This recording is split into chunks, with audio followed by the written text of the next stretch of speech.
త్రిపుర సుందరి శంభు మోహిని నాదరూపిణి భవానీ దాక్షాయని కాత్యాయని కరుణించముని భక్త కోటిని.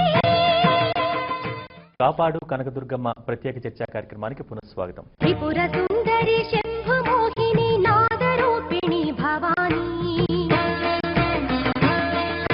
దాక్షాయని కాత్యాయని కరుణించముని భక్త కోటిని. భక్తుల మనోభావాలు దెబ్బతిన్న పరిస్థితులే ఎక్కువ ఉన్నాయి కనకదుర్గమ్మ కొండపైన అని. ముఖ్యంగా మొన్న దసరాల సందర్భంలో కానివ్వండి, భవానీ దీక్షల సమయంలో కానివ్వండి, లడ్డూ ప్రసాదానికి సంబంధించి పులిహోరకి సంబంధించి కానివ్వండి నాణ్యత కొరవడటం చాలా చూసాం. చాలా పెద్ద ఎత్తున పారేయటాన్ని కూడా మనం మీడియాలో చాలా హైలైట్ అయింది ఈ అంశం. ఎందుకని ఇలా జరుగుతోంది? ఇప్పటికీ కూడా అనేక సందర్భాల్లో ఈ అంశం వార్తల్లో విషయం అవుతోంది. 2 years బ్యాక్ ఒక యువ గారు ఉన్నప్పుడు జరిగింది ఒక 800 లడ్డూస్ విషయంలో. దానికి సమాధానం చెప్పుకున్నారండి లోకాయుక్తలో, అది అయిపోయిందండి. ప్రతి టెంపుల్లో నుండి స్టాఫ్ సెక్యులర్ స్టాఫ్ అని రిలీజియస్ స్టాఫ్ అని ఉంటారు. అదే విషయం నేను చెప్పాను తప్ప వేరే లేదు ఇందులో. వారు నిజంగా ఎండోమెంట్ డిపార్ట్మెంట్ నుంచి వచ్చినటువంటి వారు కాదు ఈవు గారు. రియల్ గా రెవెన్యూ డిపార్ట్మెంట్ నుండి ఇక్కడ డిప్యుటేషన్ మీద ఈజ్ వర్కింగ్ హియర్. అటువంటి వ్యవస్థలో దేవుళ్లకు సేవ చేసేటువంటి వాళ్ళు అందులో ఉండాలి, కానీ దేవుళ్ళ మీద నమ్మకం లేని వాళ్ళు అందులో ఉంటే పరిస్థితి అంతా. వెంకటేశ్వరరాజు గారు మీరు చెప్పేదాన్ని బట్టి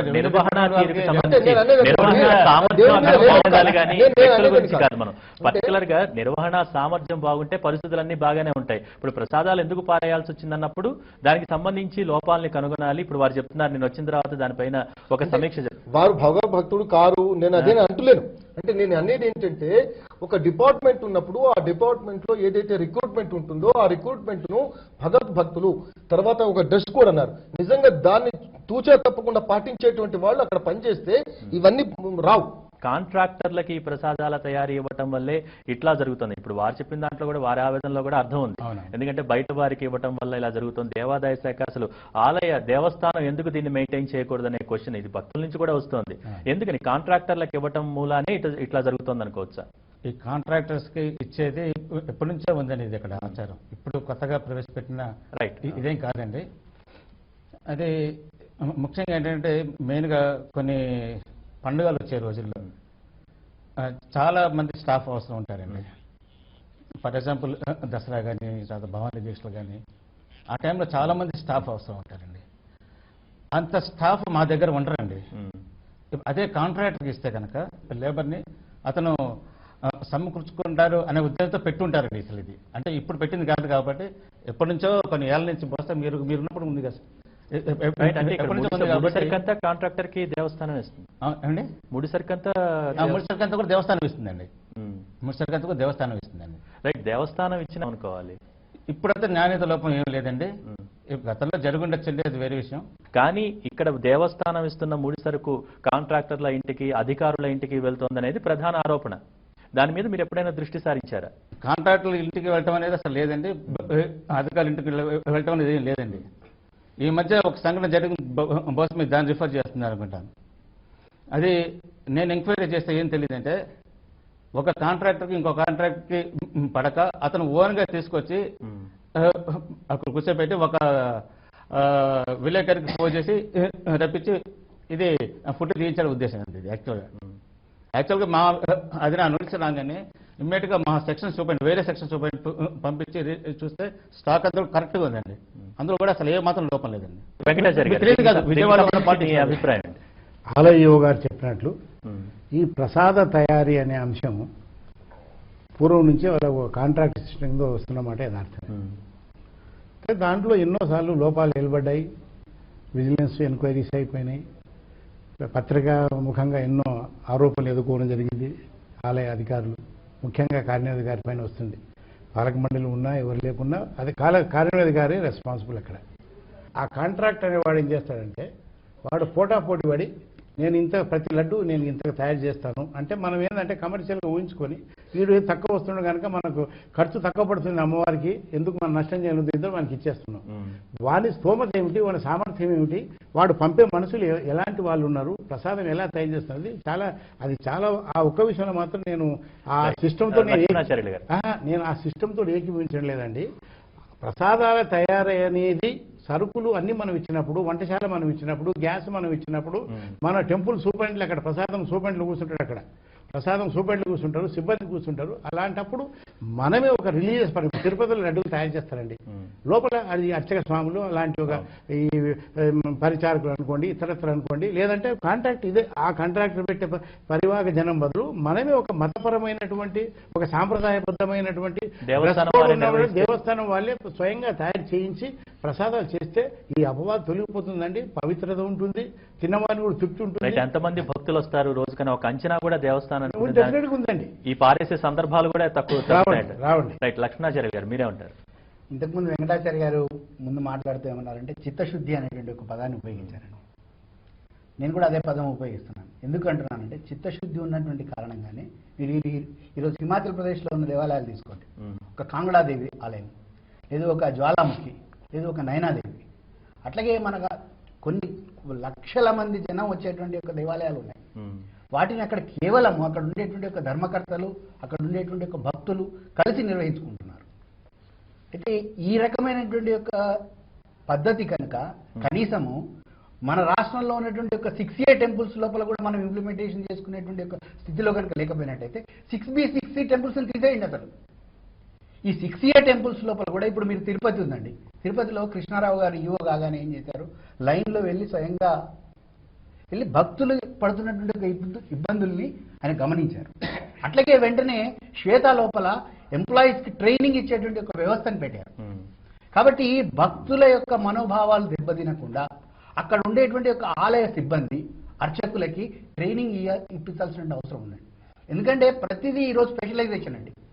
ఈరోజు నేను అడుగుతున్నానండి, ఇంత పెద్ద రాష్ట్రం లోపల why can't we start a temple management institute?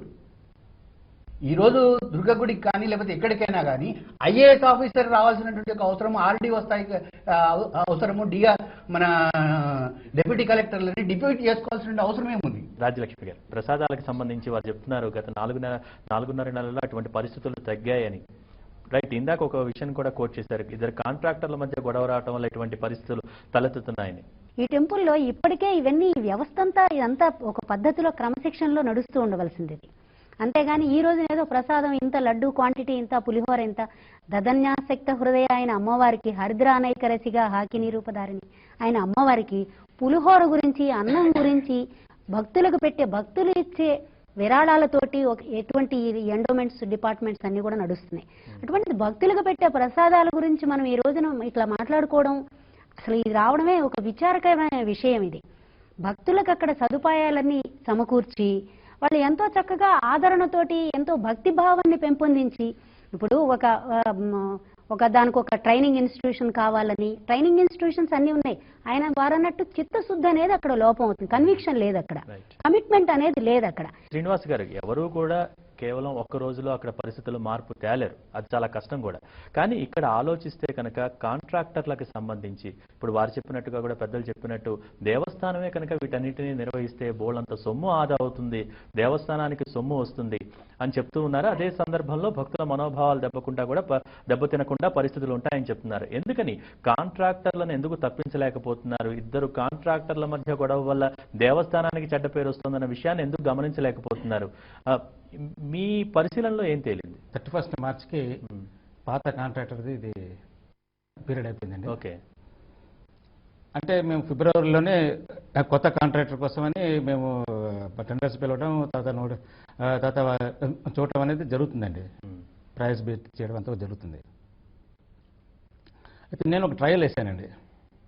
మీరు చెప్పినట్టు అసలు మనం ఎందుకు కండక్ట్ చేయకూడదు, ఓకే, మనం ఎందుకు నిర్వహించకూడదు అనే అభిప్రాయం నేను కూడా వచ్చాను సార్. ఇంత మీరు చెప్తున్నట్టు నేను నిర్వహిస్తానండి. అక్కడ ఉండే మాకు బడ్జెట్ ఎక్స్చేకర్లో 84,000 రూపీస్ 84,500 రూపీస్ మాకు మిగిలిందండి every month. Okay. Contractor pay చేస్తే మనకి ఇంకా అది ప్లస్ ఇంకా వేరే కమిషన్ ఇవ్వాల్సి వచ్చేది, అది కూడా మాకు తగ్గిందండి. ఇంకా దగ్గరుండి మా పిఏ క్యాడర్ అతను ఒక అతన్ని అక్కడ పెట్టారండి, అంటే అసిస్టెంట్ ఎగ్జిక్యూటివ్ ఆఫీసర్ క్యాడర్ అతను పెట్టారండి. నాణ్యత కూడా అప్పటికంటే తర్వాత వచ్చే వాళ్ళు నేను భక్తులను అక్కడ నుంచి అడగడం మొదలుపెట్టాను, ఏంటి ఎలా ఉందండి ఇది పులిహోర ఎలా ఉందండి, ఇదే ఉంది. వాళ్ళు చాలా మంచిగా పాజిటివ్గా రెస్పాండ్ చేశారండి.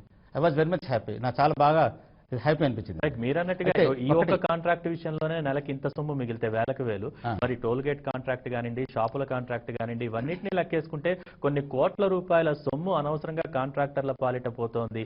భక్తుల సొమ్ము భక్తులకు చెందాల్సింది, దేవస్థానానికి చెందాల్సిన సొమ్ము అనవసరంగా వృధాగా పోతుందనే విషయం చాలా తేటతెల్లమవుతోంది. అవునండి, నిజమేనండి. టోల్ గేట్లు కూడా ఏంటంటే ఇప్పటికీ నడుస్తుంది టోల్ గేట్, మేమే నిర్వహిస్తున్నాం. ఓకే, దేవస్థానం వారు నిర్వహిస్తున్నాం అండి. ఇదివరకు టోల్ గేట్ ఇచ్చినప్పుడు కాంట్రాక్టర్ అతను వెహికల్స్ అదే పనిగా పైకి పంపించేవాడు. పైన పార్కింగ్ ప్లేస్ ఉందా లేదా చూసుకోకుండా జస్ట్ అతను గవర్నమెంట్ టికెట్ తగ్గటం, పైకి వెళ్ళిపోవడం వెహికల్ తప్ప పైన వెహికల్ సరిగ్గా పార్కింగ్ అవుతుందా లేదా అని కూడా అతనికి అవసరం లేదండి. నేను షిఫ్ట్లు పెట్టి ముగ్గురు ఎంప్లాయీస్ పెట్టి నేను నిర్వహిస్తున్నాను. ఇప్పుడు నేను కూడా చెక్ చేస్తున్నాను మధ్యలో వల్ల. మా పక్కన కనకదుర్గ నగర్ అని చిన్న పార్కింగ్ ఏరియా ఉంది సార్, అక్కడ డైవర్ట్ చేస్తున్నాం మేము. అక్కడ డైవర్ట్ చేసి అక్కడ పార్కింగ్ చేస్తున్నాం. అయితే దాన్ని ఎదుర్కొంటే మాకు ఫ్రీ బస్ ఉందండి.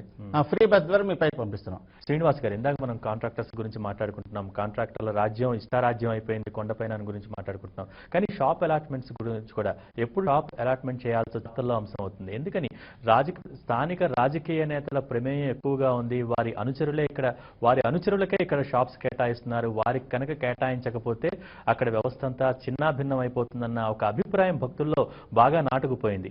దీంట్లో ఎంతవరకు ఇది వాస్తవం?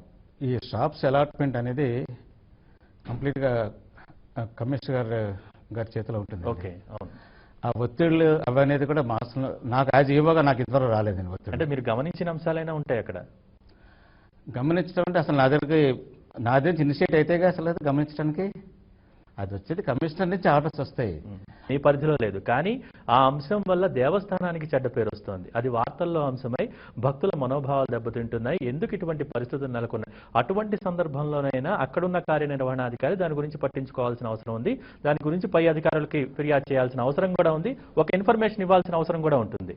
అటువంటి సందర్భంలో మీరేం చేశారు? ఇప్పుడు ఒక సందర్భంలో నాకు రిమార్క్స్ కోసం అడిగారండి. అప్పుడు ఒక సందర్భం ఏర్పడుతుంది, నేను అంటే కాజ్ ఆఫ్ యాక్షన్ స్టార్ట్ చేయడానికి. అప్పుడు నేను క్లియర్ కట్గా రాసేసానండి. ఇప్పటికే ఈ షాప్స్ ఇవ్వడం వల్ల చాలా భక్తులు రాకపోకలకే స్థలం తక్కువ ఉంది. ఇంకా మీరు షాప్స్ అలాట్మెంట్ కోసం మామూలు రిమార్క్స్ అడిగితే నేను మాత్రం వద్దనే రాశాను సార్ క్లియర్గా. కానీ అక్కడ ఇంద్రకీలాద్రి పైన షాప్స్ అనేది కేవలం కాంట్రాక్టర్లే నిర్వహించాలి, అదే దేవస్థానానికి సౌకర్యంగా ఉంటుందని మీరు భావిస్తున్నారా? ఇందాక వారు చెప్పినట్టు ఈ విషయంలో కూడా దేవస్థానం చొరవ చూపి భక్తులకు కావాల్సిన పూజా సామాగ్రి కానీ ఇతరత్ర వస్తువులు కానివ్వండి అవే దేవస్థానం కనుక ఏర్పాటు చేసినట్టయితే మరింత సౌకర్యవంతంగా భక్తులకు ఉంటుంది. ఇటువంటి విషయాలని అంటే ఏవైతే దెబ్బతీస్తున్నాయో ఇప్పుడు గౌరవాన్ని, అటువంటి విషయాలు ఏవి ఉండవనేది భక్తుల అభిప్రాయం. ఎంతవరకు ఏకీభవిస్తారు? నేను పూర్తిగా ఏకీభవిస్తానండి. ఎందుకంటే ఇప్పుడు ఉన్న షాప్స్ అంటే ఇప్పుడు క్రియేట్ చేసినవి కాదండి. ఇప్పుడు యాక్చువల్గా ఎప్పుడో 25 years నుంచి ఉన్నవి అనుకుంటాను సుమారుగా. అయితే ఈ మధ్యకాలంలో మేము అక్కడ రాజగోపురం అని, మహామండపం అని 2 పెద్ద పెద్ద కన్స్ట్రక్షన్స్ చేస్తున్నామండి. అందులో ఫస్ట్ షాప్స్ కానీ చెప్పేసి డిమార్కెట్ చేశారు. నేను వచ్చింది అవన్నీ తీసేసారు. No, shops cannot be allotted to anyone. దేవస్థానమే కండక్ట్ చేస్తుంది, దేవస్థానం నిర్వహిస్తుంది. ఒక షాప్ అక్కడ కండక్ట్ చేస్తుంది. మాస్టర్ మేమే ఫిక్స్ చేస్తాం. ఇదే నిర్ణయం నేను వచ్చానండి. అక్కడ షాపులు అంటే కొబ్బరికాయల వ్యాపారం ఒక షాపు, ఈ ఇతర పూజ సామాగ్రి ఆరతి కర్పూరం అనుకోండి, అగరత్తులు అనుకోండి, ఇలాంటివి ఒత్తులు అనుకోండి, పసుపు కుంకాలు అనుకోండి, అలాంటి దేవస్థానం కొని సప్లై చేయడానికి అమ్మడానికి వీలుంటుందండి. డిపార్ట్మెంటల్ సేల్స్ అని అంటాం వాటిని. కానీ అక్కడ చిన్నపిల్ల ఆడుకునే బొమ్మలు, లేడీస్కు గాజులు, తర్వాత ఈ రకరకాల ఆట వస్తువులు, ఏమండి స్త్రీలు అలంకరించుకునేటువంటి వస్తు సామాగ్రి, ఇలాంటివి ఎన్నో రకరకాలు ఉంటాయి. తర్వాత పుస్తకాలు, అది మనం దేవస్థానం వాళ్ళు మనం అమ్ముకోవచ్చు ఏదైనా బుక్స్ తెచ్చి. కానీ అన్ని ఈ షాపులన్నీ కూడా దేవస్థానం నిర్వహించడానికి వీలు లేని పరిస్థితి అండి. మనం అన్ని పూసలు కొనేసి గాజులు కొనేసి అన్ని కొడితే మన దేవస్థానంలో షాపుల్లో మనం అమ్ముకొని లాభాలు గణిస్తామే తప్ప భక్తుల పైన కాన్సన్ట్రేట్ చేయడము, దేవాలయంలో జరగవలసినటువంటి ఉదయం నుంచి సాయంత్రం వరకు రాత్రి వరకు జరగాల్సినటువంటి వైదిక కార్యక్రమాలు, కైంకర్యాలు ఇవన్నీ కూడా దెబ్బతింటాయండి. మనం కాన్సన్ట్రేట్ చేయాల్సింది ఈ దైవ కార్యాలపైన.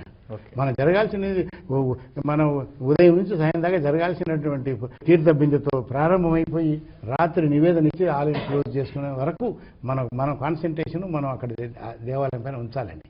అంతే తప్ప ఇలాంటి ఒక షాపుల పైన మనం కూర్చొని మన సిబ్బందిని అక్కడ పెట్టి అమ్మించుకొని దాని ద్వారా లాభాలు చేస్తారంటే అది ప్రాక్టికల్గా ఇంపాసిబుల్ అంటే జరగదు. మీరు ఈరోజు ఈవో గారు కానీ మిగతా వాళ్ళు కూడా సిబ్బంది కనుక ఒకసారి జమ్మూలో ఉండేటువంటి ఒక వైష్ణవి దేవి ఆలయానికి వెళ్ళండి.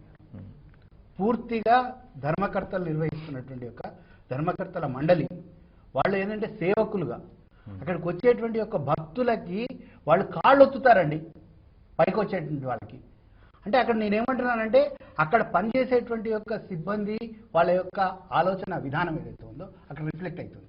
ఇక్కడేమో మేము అధికారులం అనుకుంటున్నారు, మేము పరిపాలకులం అనుకుంటున్నారు, మేము పరిపాలన చేయడానికే ఉన్నామని అనుకుంటున్నారు. అక్కడ అట్లా కాదు, మేము భక్తులకి సేవ చేయడానికి మాత్రమే అక్కడ ఉన్నామనేటువంటి యొక్క మైండ్ సెట్ ఉన్నప్పుడు, ఆ యాటిట్యూడ్ ఉన్నప్పుడు భక్తులకు కావాల్సినటువంటి యొక్క ఏర్పాట్ల లోపల అదే.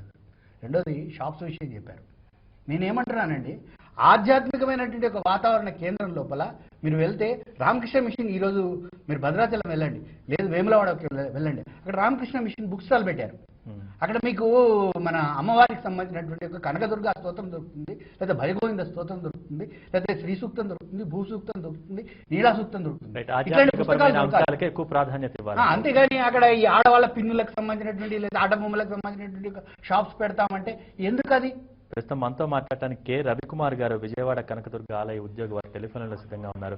వారిని అడిగి తెలుసుకుందాం అక్కడ ఏమైనా సమస్యలు ఏమైనా ఉన్నాయేమోనండి. రవికుమార్ గారు నమస్కారం అండి. అక్కడ అనేక రకాలైన సమస్యలు భక్తులు ఎదుర్కొంటున్నారు, కష్టాలు ఎదుర్కొంటున్నారు. కొన్ని మనోభావాలను దెబ్బతీసేది, కొన్ని వ్యవస్థాపరమైన ఇబ్బందులు. రైట్, ఎటువంటి ఇబ్బందులు కొండపైన ఎక్కువగా ఉన్నాయనుకోవచ్చు, ప్రస్తుతం పరిస్థితులు ఎలా ఉన్నాయనుకోవచ్చు? రవికుమార్ గారు చెప్పండి. ఇక్కడ ప్రధానంగా ఏంటంటే సార్, ఇది దేవాలయాల పరిపాలన అనే విషయం వచ్చిన తర్వాత భవానీ మాలల దారిని విరమణ చేస్తూ ఉంటారు. మళ్ళీ విరమణ చేసినప్పుడు వీళ్ళు 40 రోజులు చాలా భక్తి శ్రద్ధలతో ఎంతో దీక్షతో వీళ్ళు చేసుకుని ఇక్కడి నుంచి మీ కొండ మీదకి వచ్చిన తర్వాత ఆ భవానీ వాళ్ళ ఇరుముళ్ళు ఉంటాయి కదా, ఎప్పతీసేది ఎవరండి అవి? మీరు డిప్యుటేషన్ వేస్తారు చూసారా టెంపుల్ ఎంప్లాయీస్ ని, వాళ్ళు స్నానం చేశారో లేదో కూడా తెలియదు. వీళ్ళు ఎంతో పవిత్రంగా వచ్చి 40 రోజులు చేసిన ఇరుముళ్ళని వాళ్ళు ఎప్పతీస్తారు. చిల్లర ఒకరు చూసుకుంటారు, బియ్యం అంట పోస్తుంటారు. అక్కడ నానా చండాలం చేస్తారండి. అది ప్రధాన సమస్య ఈవో గారు.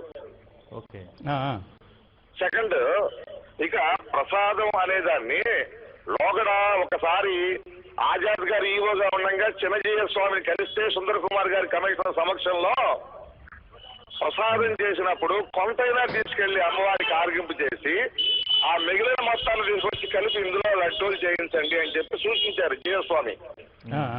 ఏమైనా ఫాలో అవుతున్నారండి? మీరు వచ్చిన తర్వాత అడిగారు దాని మీద ఏమన్నా ప్రసాదం తీసుకున్నారా మీరు? నాకు అసలు ఈ విషయం గురించి అవగాహన లేదండి. నాకు చెప్పండి, మీరు చెప్పండి. అదేంటి సార్, ఇప్పుడు ప్రసాదం అని మనం అమ్ముతున్నాం కదా సార్, మనం అమ్మవారికి ఆర్గింపు చేసిందానే కదా ప్రసాదం అనేది. అవునవును. మరి ఆర్గింపు చేస్తున్నారా అండి? చేసిందే అమ్ముతున్నారా? రవికుమార్ గారు. హలో యువ గారు చెప్పండి. రవికుమార్ గారు, ఇప్పుడు this is my second question sir. Me knowledge లో ఉందనుకుంటా బహుశా అది. తర్వాత భక్తులు వచ్చినప్పుడు మీరు ఎలాగుండాలంటే ఈ స్టాఫ్ దాంట్లో ఇక్కడ ఈ కొండ మీద దుకాణాలు ఉన్నాయి కదా సార్ కొన్ని, ఆ దుకాణాల్లో కొబ్బరికాయ అవి అమ్ముతారు కదా, వాటి మీద ఏమైనా మనకి ఏదైనా నియంత్రణ ఉంటుందండి? మనకి ప్రస్తావించిన 3 సమస్యలకి సంబంధించి వారిని అడిగి తెలుసుకుందాం. థ్యాంక్ యూ రవికుమార్ గారు, మీరు ఫోన్ లైన్ లో అందుబాటులోకి వచ్చినందుకు. రవికుమార్ గారు, ఇందా నుంచి మనం ప్రస్తావించిన సమస్యల్ని చాలా అంటే అక్కడ భక్తుల కంటే కూడా ఇంకా అక్కడ సిబ్బందిని అడిగితే ఇంకా ఎక్కువ సమస్యలు చెప్పే పరిస్థితి ప్రస్తుతం కనకదుర్గ కొండ మీద ఉందనేది వారి ఉద్దేశం. ఎందుకంటే ఒకటి లడ్డు ప్రసాదాలకు సంబంధించి చాలా మెయిన్ క్వశ్చన్ చెప్పారు. తర్వాత కాంట్రాక్టర్లకు సంబంధించి అసలు అథారిటీ ఉండట్లేదు, దేవస్థానానికి వాళ్ళ మీద అథారిటీ ఉండట్లేదు, వాళ్ళని నియంత్రించలేకపోతున్నాం అనేది ప్రధానమైన సమస్య. వీటికి సంబంధించే భక్తులు ఎక్కువ సమస్యలు ఎదుర్కొంటున్నారు. చెప్తాను శ్రీనివాస్. భవానీ దీక్షలప్పుడు ఇరుముడి తీసేప్పుడు కూడా వాళ్ళు సరిగ్గా స్నానం చేసి రాకుండా చేస్తున్నారని, అవి నాకు ఇప్పుడు ఫ్యూచర్లో జరగబోయే వాటికి నాకు సూచనలుగా నేను భావిస్తాను. థ్యాంక్ యూ అండి. మార్నింగ్ అయితే మేము ఫస్ట్ ప్రసాదం పెడతామండి అమ్మవారికి. అది ప్రసాద కౌంటర్ పట్టుకెళ్తున్నారు నేను చూశానండి. మధ్యాహ్నం కూడా మహా నైవేద్యం జరుగుతుందండి. 12:12 నుంచి 12 జరుగుతుందండి. అప్పుడు కూడా ఇక్కడ చేసిన తర్వాత కొంత భాగం అక్కడ తీసుకెళ్తారండి. రైట్, జరుగుతోందని మీరు అవునండి. చెప్తున్నారు. కొబ్బరికాయలు అవి ఒక ధర నియంత్రణ లేకుండా చేస్తున్నారని చెప్తున్నారండి. కాంట్రాక్టర్ల మీద నియంత్రణ లేకపోతుంది. ఆ షాపుల వాళ్ళ దగ్గర అయితే నేను వచ్చిన తర్వాత ఇవి చాలా నాకు కొన్ని కంప్లైంట్స్ వచ్చాయండి. 10 రూపాయలకి అమ్మవలసింది 20 రూపాయలకి అమ్మటం, ఇలా 25 రూపాయలు అమ్మడం అని కూడా. అయితే నేను ఏం చేశాను, వీళ్ళన్నిటికీ ఒక ప్రైస్ లిస్ట్ పెద్దది అక్కడ మీరు ఈ మధ్యకాలం చూస్తుంటారండి. ఒక 5 పెద్ద మెనూ అలాంటిగా పెద్ద ప్రైజ్ లిస్ట్ పెట్టానండి. కొబ్బరికాయ ఇంతకాయ ఇవ్వాలి, చీర ఎంతకాయ ఇవ్వాలి, దండ ఇంతకాయ ఇవ్వాలి, చిన్న దండ ఇంతకాయ ఇవ్వాలి, ఇవన్నీ పెద్ద ప్రైజ్ లిస్ట్ పెట్టాయండి. అంటే భక్తుల కంటే ఇంతకన్నా మించి ఇవ్వకూడదని చెప్పేసి ఉద్దేశిస్తుంది. అంటే వాళ్ళతో కూడా కన్సల్ట్ చేశాను ఇది. రైట్, ఆచరణలో ఎంతవరకు జరుగుతుంది అనే దాని మీద పర్యవేక్షణ కొరబడుతుంది అనేది కూడా వారి అది పెట్టిన తర్వాత నాకే కంప్లైంట్స్ రాలేదు. రైట్, వెంకటేశ్వరరాజు మీరేమంటారు? రాజకీయ జోక్యం వీటిలో కలిగించుకోకూడదండి. ఇది బాగున్నటువంటిది జోక్యం దీంట్లో కలిగించుకోకూడదు. నేను ఇంకొక విషయం ఏంటంటే, ఇవాళ పవిత్రమైనటువంటి ఆలయాలు, పవిత్రమైనటువంటి పాఠశాలలు, నిజంగా పాఠశాలలకు వెళ్ళేటువంటి స్కూల్స్ కు వాళ్ళ బీఈడి అనేటువంటిది ఒక ఎడ్యుకేషన్ ట్రైనింగ్ ఉంది. ఇక్కడ బ్యాచ్ ఆఫ్ ఎడ్యుకేషన్ ఒక ట్రైనింగ్ ఉండి, ఆ ట్రైనింగ్ తర్వాత వాళ్ళని టీచర్గా పంపిస్తున్నారు. అంటే ఒక శిక్షణ ఇచ్చేటువంటి, నిజంగా సమాజం మీద పడేటువంటిది ఏదైతే అంటే వారి యొక్క స్పర్శ ద్వారా జరిగేటువంటి సమాజం మీద జరిగేటువంటి పరిస్థితి ఒకసారి ఆలోచిస్తే స్కూల్స్, దేవాలయాలు చాలా ముఖ్యమైనటువంటి విషయం. అయితే దేవాలయాలలో వచ్చేటువంటి సిబ్బంది ఎవరైతే ఉన్నారో వాళ్ళు ఏమైనా ట్రైనింగ్ ఇచ్చారా? వాళ్ళకు దేవుని మీద వైఖానసం అంటేంది, ఆగమశాస్త్రం అంటేంది, తర్వాత ప్రొద్దునట్టు ఉదయం ఏదైతే బాలబానుడు రాకముందు చేసినటువంటి ఏదైతే సేవలు ఏవైతే ఉన్నాయో వాటి ద్వారా, తర్వాత లాస్ట్కు పరుండేటువంటి పరిస్థితి, అంటే ఇవన్నీ ఏదైతే ఊంజల సేవలు ఇవన్నీ ఏ విధంగా ఉన్నాయి, వాళ్ళకి అవగాహన ఏమైనా ఉందా అనేటువంటిది లేదు. ఒకటి ఇంకొక విషయం ఏంటంటే, ఒక దక్షిణ భారతదేశంలో మాత్రమే ఈ యొక్క ఎండోమెంట్ డిపార్ట్మెంట్ అనేటువంటిది ఉంది. ఇవాళ ట్రావెంకోర్ దేవస్వం బోర్డు అని ఉంది. ఇవాళ అక్కడ ఏం చేస్తున్నారు పాపం, వారు అన్నట్టుగా ఏదైతే రవికుమార్ గారు అన్నట్టుగా 42 రోజులు మండలం దీక్ష చేసి పోతే అక్కడ అసలు వాళ్ళను ఒక మనుషులుగా, ఒక భక్తులుగా చూడరు. అంటే ఆ విధంగా ఇక్కడ కూడా పరిస్థితి ఏంటంటే, ప్రతి దేవాలయాల దగ్గర అమ్ముతున్నటువంటి షాపులలో అమ్ముతున్నటువంటిది బయట 10 రూపాయలు ఉన్నటువంటి వస్తువు అక్కడ 20 రూపాయలు అమ్ముతారండి. ఏంటంటే మీరు ఎవరు చెప్పుకుంటారో చెప్పుకోపోమంటారు. ఇటువంటివన్నీ జరుగుతున్నాయి. ఇంకొక విషయం, ఈ యొక్క దేవాలయం అనేటువంటిది, బోర్డు అనేటువంటిది మన దక్షిణ భారతదేశంలో ఉన్నది. అదే ఉత్తర భారతదేశంలో అనేకమైనటువంటి వారు చెప్పినటువంటిది, ఇవాళ వైష్ణవి కానివ్వండి, గంగోత్రి కానివ్వండి, యమునోత్రి కానివ్వండి, కేదార్నాథ్ కానివ్వండి, బద్రీనాథ్ కానివ్వండి, ఇవాళ సోమనాథ్ టెంపుల్ కానివ్వండి, ఇవాళ కాశీ కానివ్వండి, ఇక్కడ కూడా చెప్తున్నారు. ఇక్కడ శారదా పీఠం నడుస్తున్నటువంటి, శృంగేరి పీఠంతో నడుస్తున్నటువంటి అనేకమైనటువంటి దేవాలయాలు దేదీప్యమానంగా నడుస్తున్నాయి. కాపాడు కనకదుర్గమ్మ ప్రత్యేక చర్చా కార్యక్రమంలో చిన్న విరామం. త్రిపుర సుందరి శంభు మోహిని నాదరూపిణి భవానీ, దాక్షాయణి కాత్యాయని కరుణించముని భక్త కోటిని. మనం అదృష్టవంతులు అవ్వాలన్నా, అదృష్టాన్ని పొందాలన్నా పేరు